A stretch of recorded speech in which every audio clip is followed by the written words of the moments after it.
انسانیت کا اور نوع انسانی کا ازلی اور ابدی دشمن وہ ابلیس لعین ہے۔ یہ چونکہ چیزیں ایسی ہیں کہ جو ما وراء الطبیعات سے متعلق ہیں۔ ابلیس جن ہے، جن انویزیبل ورلڈ سے تعلق رکھتا ہے، غیر مرئی جو نظر نہیں آتی۔ فرشتے انویزیبل ورلڈ سے تعلق رکھتے ہیں، غیر مرئی جو نظر نہیں آتے۔ یہ ہم جو ہے اور یہ حیوانات دنیا میں جو ہے یہ مرئی ہے، ویزیبل ہے۔ آج کا عام ذہن جو انسان کا بن چکا ہے، سائنٹزم جسے کہا جاتا ہے، سائنسی نقطہ نظر، اس کا عام لوگوں پر بھی اثر یہ ہوا ہے کہ جو انویزیبل ورلڈ ہے اس کی باتوں کی طرف توجہ نہیں کرتے۔ ہاں عقیدہ تو ہے کہ ہے، جن بھی ہے، فرشتے بھی ہیں، لیکن کوئی ان کی اہمیت ہماری نگاہوں میں نہیں ہے۔ ساری نگاہیں مرکوز ہے visible world, physical world. Meta physics کا تو مضمون بھی اب سمجھ رہے ہیں کہ ختم کر دینا چاہیے، یونیورسٹیز سے فلسفے کے ڈپارٹمنٹس ختم ہو رہے ہیں، کیا ضرورت ہے اس کی؟ اصل شے یہ دنیا ہے، یہ عالم ہے، یہ کائنات ہے، یہ مادہ ہے، یہ حیات انسانی، حیات دنیاوی ہے۔ اس پر میرا جو مارکت الارا مضمون تھا 1967 کے جون میں جو چھپا تھا، اسلام کی نشرت ثانیہ کرنے کا اصل کام، کہ جو عہد حاضر کی جو تہذیب ہے اس کے 3 بنیادی اصول کیا ہیں؟ خدا ہے یا نہیں ہے چھوڑو، اس بحث پہ نہ پڑو، کائنات تو ہے نا، مادہ تو ہے نا، روح کوئی شے ہے یا نہیں ہے کیا پتا، کسی نے دیکھی نہیں آج تک، لہذا اس کے بارے میں گفتگو کا فائدہ کیا، وقت کا سیاہ۔ عالم آخرہ کوئی ہے یا نہیں ہے کیا پتا، کس نے آ کے بتایا مرنے کے بعد، لہذا اس بحث میں نہ پڑھو، یہ عالم دنیا تو ہے نا، اٹس ویری مچ پریزنٹ، لہذا ساری توجہ اس پر صرف کرو۔ تو خدا کے مقابلے میں کائنات پر توجہ، روح کے مقابلے میں مادے اور جسم پر توجہ، حیات اخروی کے مقابلے میں حیات دنیاوی پر توجہ، یہ ہے اصل میں کرکس آف دی میٹر، اس تہذیب جدید کا خلاصہ یہ۔ ان جانداروں میں ایک تقسیم ہے، 2 کا تعلق غیر مرئی دنیا سے ہے، انویزیبل ورلڈ سے، فرشتے جو دکھائی نہیں دیتے، ان کی پیدائش ہوئی ہے نور سے۔ دوسرے جنات جو انسانوں سے پہلے پیدا کیے گئے، آدم سے پہلے، وَالْجَانَّ خَلَقْنَاهُ مِن قَبْلُ مِن نَارِ السَّمُومِ، جنات کو تو ہم بہت پہلے پیدا کر چکے تھے آگ کی لو سے، وہ بھی نظر نہیں آتے۔ تیسرے انسان اور اس دنیا میں جتنے بھی حیوانات ہیں، ان کا جو مادہ ہے وہ ارض، یہ زمین ہے، یہ مٹی سے بنے، تراب سے بنے، کرسٹ آف دی ارتھ سے بنے، سیلف، خودی۔ یہ حیوانات میں نہیں ہے، یہ ہے صرف ملائکہ، جنات اور انسان۔ اب یہاں مسئلہ پڑ گیا، بڑا پرپیچ مسئلہ۔ اللہ تعالیٰ نے پہلے حضرت ملائکہ کو پیدا کیا اور انسانی ارواح کو پیدا کیا نور سے، پھر ناگ سے پیدا کیا، نار سے، آگ سے جنات کو، پھر مٹی سے بنایا، آدم کا حیولہ، اس میں روح پھونک دی، اب آدم بن گئے۔ اعلان یہ کر دیا کہ خلافت ارضی جو ہے وہ آدم کو عطا کی جا رہی ہے۔ یہ پیچ پڑ گیا۔ اس پر تھوڑا سا اشکال تو فرشتوں کو بھی ہوا، قرآن میں ہے سورہ بقرہ کے 4 رکوع میں، أَتَجْعَلُ فِيهَا مَن يُفْسِدُ فِيهَا وَيَسْفِكُ الدِّمَاءَ وَنَحْنُ نُسَبِّحُ بِحَمْدِكَ وَنُقَدِّسُ لَكَ۔ پروردگار اس آدم کو تو خلافت دے رہا ہے، زمین کے اندر اختیار دے دے گا، یہ تو فساد کرے گا، کوریزی کرے گا، ہم تیری تسبیح و تحمید میں لگے ہوئے ہیں، جو بھی حکم ہو، ارشاد ہو، ہم بجا لاتے ہیں، تو ضرورت کیا ہے؟ اس کا جواب اللہ نے دیا، انی عالم ما لا تعلمون، میری مشیت، میری حکمت وہ میں ہی جانتا ہوں، ضروری نہیں کہ تم اس کو شیئر کر سکتے۔ لیکن یہ جنات میں سے ایک جن تھا عزازیل۔ اب دیکھیے کہ جنات کو ایک قرب حاصل ہے ملائکہ کے ساتھ، کیوں؟ وہ نور سے پیدا کیے گئے، یہ نار سے پیدا کیے، کتنا قرب ہے دونوں میں. انسان پیدا کیا گیا مٹی سے، مٹی انرٹ ہے، آگ بھڑکتی ہے، اوپر اٹھتی ہے، شعلہ زن ہوتی ہے، انرجی ہے اس میں.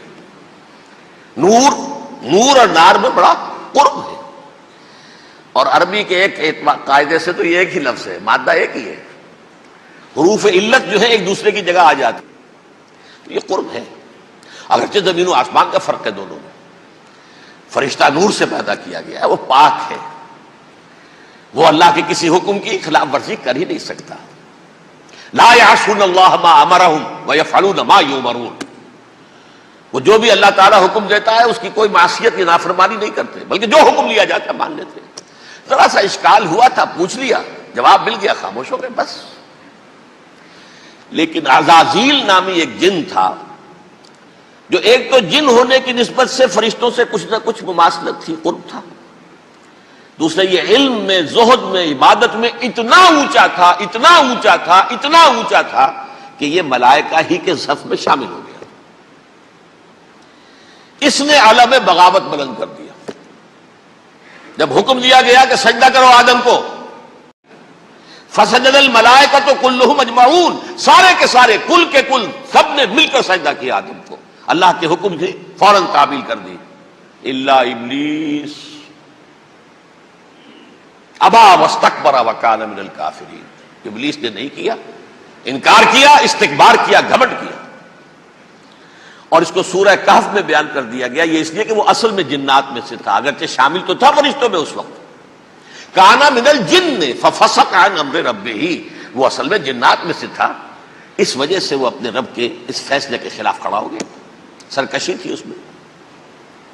یہ معاملہ اتنا اہم ہے، اب آپ سمجھیے کہ 7 مرتبہ سورہ بقرہ، سورہ اعراف، سورہ حجر، سورہ بنی اسرائیل، سورہ کہف، سورہ طٰہٰ، سورہ صاد، 6 مکی صورتوں میں ذکر ہے یہ، اور ایک مدنی صورت سورہ بقرہ.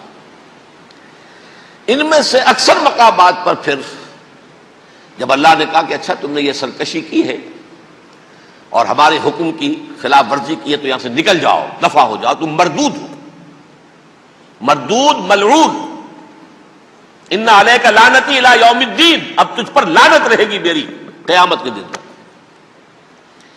اس نے کہا اچھا پروردگار پھر مجھے ذرا مہلت دے دے، رب فانظرنی الی یوم یبعثون، قیامت تک میری زندگی طویل کر دے. فذهب فإنك من المنظرین، کہہ دیا اچھا جاؤ، تمہاری یہ درخواست بھی ہم نے قبول کی. انہوں نے کہا پروردگار اب میں اس آدم کو بھی گمراہ کر کے چھوڑوں گا اور آدم کی نسل کو تباہ کر کے چھوڑوں گا. انتہائی شدید چیلنج کے انداز میں یہ قرآن مجید میں 4-5 مرتبہ مضمون آیا ہے. میں نے صرف 2 جگہ سے آپ کو اس وقت کوٹ کر کے سنایا تھا. سورہ اعراف میں اللہ تعالیٰ فرماتے ہیں قالا، اس پر ابلیس نے کہا فبما اغویتنی، تو اے رب جو تو نے مجھے گمراہ کیا ہے، مجھے ذلیل کر دیا، مجھ پر فوقیت دے دی، اس کو انا خیر منہ، میں اس سے بہتر ہوں، خلقتنی من نار وخلقتہ من طین، بنایا تو نے مجھے آگ سے اور اس کو بنایا مٹی سے، پھر مجھ سے مطالبہ کہ میں سجدہ کروں، اور میں نے سجدہ نہیں کیا تو اب تو نے مجھے ملعون قرار دے دیا. قال فبما اغویتنی لاقعدن لهم صراطک المستقیم، اب میں یہ نسل آدم کے لیے، اس کو برباد کرنے کے لیے تیری سیدھی راہ کے اوپر گھات میں بیٹھوں گا، سیدھے راستے پر چلنے نہیں دوں گا. ثم لآتینہم من بین ایدیہم، پھر میں ان پر حملہ آور ہوں گا، ان کے سامنے سے بھی، ومن خلفہم، ان کے پیچھے سے بھی، وعن ایمانہم، ان کے داہنی جانب سے بھی، وعن شمائلہم، اور ان کے بائیں جانب سے بھی، ولا تجد اکثرہم شاکرین، اور تو دیکھے گا کہ ان کی اکثریت تیری شکر گزار بندوں پر مشتمل نہیں ہوگی. یہ چیلنج تھا. اور ایک چھوٹا سا چیلنج جو سورہ صاد میں آیا ہے، اور یہاں تو اس نے اللہ کے جلال کی قسم کھا کر کہا قال فبعزتک لأغوینہم اجمعین، اے رب تیری عزت، تیرے جلال کی قسم ہے میں ان سب کو گمراہ کر کے چھوڑوں گا، الا عبادک منہم المخلصین، سوائے ان میں سے وہ کچھ لوگ جنہیں تو خالص اپنا بندہ بنا لے، جنہیں تو اپنا بندہ بنا لے، مخلص، مخلص نہیں، مخلص یہ مفعول ہے، فاعل نہیں ہے، جسے تو بنا لے۔ بعض لوگوں کو اللہ چن لیتا ہے، هو اجتباکم، تمہیں چن لیا ہے، استفاء، اجتباء، بس وہ بچیں گے جن کو تو اپنی خاص امان میں لے لے گا، باقی میں سب کو گمراہ کر کے چھوڑوں گا۔ یہ ہے اصل دنیا میں نوع انسانی کا ابدی دشمن، ازلی سے ابدی تک۔ اور اس میں نوٹ کیجئے کہ اس کی اصل بنیاد کیا ہوئی؟ دو لفظ، تکبر اور حسد۔ استکبرا، تکبر کیا، انا خیر منہ، میں اس سے بہتر ہوں۔ یہ ساری بس کی گانٹھ یہی ہے، سب سے بڑی گمراہی کی وجہ یہی ہے۔ اسی لیے کہا ہے حدیث میں، لن يدخل الجنہ من کان فی قلبہ مثقال حبۃ من کبر، جنت میں ہرگز وہ شخص کبھی بھی داخل نہیں ہو سکے گا جس کے دل میں رائے کے دانے کے برابر بھی کبر ہے۔ تکبر سب سے بڑا جرم ہے۔ الکبر ردائی، اللہ فرماتا ہے یہ تکبر، یہ تو میری چادر ہے۔ کوئی شخص تکبر کرتا تو گویا میری چادر گھسیٹ رہا ہے میرے کندھے سے۔ عرب میں کسی شخص کی توہین کرنی ہوتی تھی تو اس کی چادر گھسیٹتے تھے، ننگا کر دیا گویا کہ تو یہ میری ردائی ہے، الکبر ردائی، یہ میری چادر ہے، یہ جامہ مجھے زیب دیتا ہے، مجھ پر راستہ تھا۔ اور حسد، آدم کو جو برتری عطا ہو گئی، اس حسد کی آگ میں وہ جل رہا ہے اور اس کا انتقام لینا چاہتا ہے۔ آدم سے بھی، آدم کو بھی گمراہ کیا، جنت سے نکلوایا۔ ویسے نکلنا تو انہیں تھا ہی مشیت اذنی میں، لیکن فوری طور پر اللہ کے حکم کی خلاف ورزی تو کروائی نا۔ فعصى آدم ربہ فغوى، آدم نے اپنے رب کے حکم کی نافرمانی کی اور گمراہ ہوا عارضی طور پر۔ یہ دوسری بات ہے، توبہ کر لی، اللہ نے توبہ قبول فرما لی، معاف کر دیا۔ وہ مستقل جو ہے وہ نسل انسانی پر اس گناہ کا اثر متوارث طور پر نہیں آ رہا، ختم ہو چکا معاملہ، ہوا تھا ہو گیا۔ فتلقى آدم من ربہ کلمات فتاب علیہ انہ هو التواب الرحیم۔ اور توبہ کی شان یہ ہے جب وہ قبول ہو جائے اللہ کی جناب میں، کیا تائب من الذنب کمن لا ذنب لہ، گناہ سے توبہ کرنے والا ایسے ہوتا ہے جیسے اس نے کبھی گناہ کیا ہی نہیں تھا۔ لیکن بہرحال وہ گمراہ کرنے میں کامیاب ہو گیا، حضرت آدم اور حوا کو بھی۔ اور نوع انسانی کی عظیم اکثریت، عظیم اکثریت، عظیم اکثریت اس کے داؤ میں آئی ہوئی ہے نہیں۔ کتنے ہیں وہ عباد اللہ المخلصین، الا عبادک منہم المخلصین، کتنے ہیں جو واقعتاً خالصتاً اللہ کے بندے بن گئے ہوں، جنہیں اللہ نے اپنا بنا لیا، اپنا قرار دے دیا۔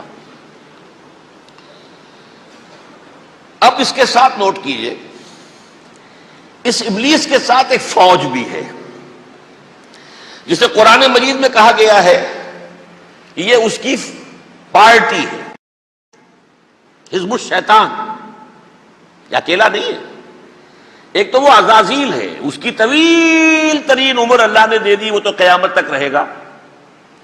باقی بھی جنات جو ہیں ان کی نسل میں سے، یا اس کی نوع میں سے، اس کی نسل میں سے، جنات کی عمریں انسانوں کی عمروں سے زیادہ ہیں، بہت زیادہ ہیں، لیکن پھر بھی اتنی نہیں ہے۔ یہ خاص ہے اس کا معاملہ کہ اس نے کہا تھا رب انظرنی الی یوم یبعثون، مجھے دے دے مہلت اس وقت تک تاکہ میں ثابت کر کے دکھا دوں کہ جسے تو نے یہ خلافت دیا یہ اس کا اہل نہیں ہے۔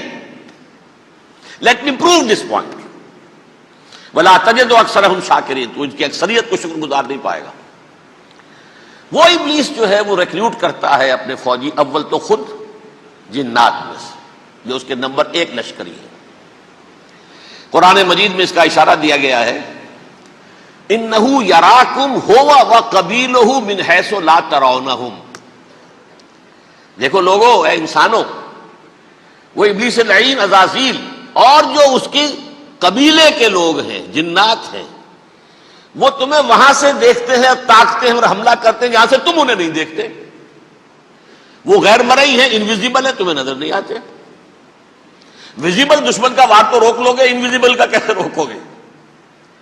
انہو یراکم ہوا وقبیلہ، اکیلا ہی نہیں ہے وہ تو تمہیں تاکتا ہے، تم پر حملہ کرتا ہے، گھات میں لگ کر جو ہے تمہارے اوپر حملہ کرتا ہے، وہ بھی اور اس کے ساتھ اس کے قبیلے کے لوگ جنات بھی، من حیث لا ترونہم، جہاں سے کہ تم انہیں نہیں دیکھتے۔ لیکن اس کے علاوہ وہ انسانوں میں سے بھی ریکریوٹ، رنگ روٹ وہ برپا کر، وہ جو ہے ان کو اپنے پاس رکھتا ہے فوج کے اندر، جس کی سب سے بڑی مثال کیا ہے؟ سورہ مجادلہ میں اللہ تعالیٰ نے منافق، حالانکہ وہ کون تھے؟ بظاہر حضور کا کلمہ پڑھنے والے، حضور کے پیچھے نماز پڑھنے والے، اسلام کا دعویٰ کرنے والے، ان کو اللہ فرماتا ہے اولئک حزب الشیطان الا ان حزب الشیطان هم الخاسرون، یہ شیطان کی پارٹی کے لوگ ہیں۔ وہاں مقابلے میں آیا ہے اولئک حزب اللہ الا ان حزب اللہ هم المفلحون، یہ دو پارٹیاں ہیں، حزب اللہ اللہ کی پارٹی جو اس کے مخلص بندے ہیں، وہ اللہ کی پارٹی، اور جو شیطان کے مرید بن گئے اس کے ہاتھ پر بیعت کر لی، لہذا وہ اس شیطان کی پارٹی کے لوگ ہیں، چاہے وہ انسان ہو چاہے جن ہو۔ تو انسانوں میں سے بھی اس کے حزب میں، اس کی پارٹی میں اس کے ایجنٹ ہیں اور بہت ہیں، بلکہ بہت سے تو ایسے ہیں کہ جو جنات کے بھی کان کتر دیں، ان کو بھی شیطنت سکھا دیں، پڑھا دیں۔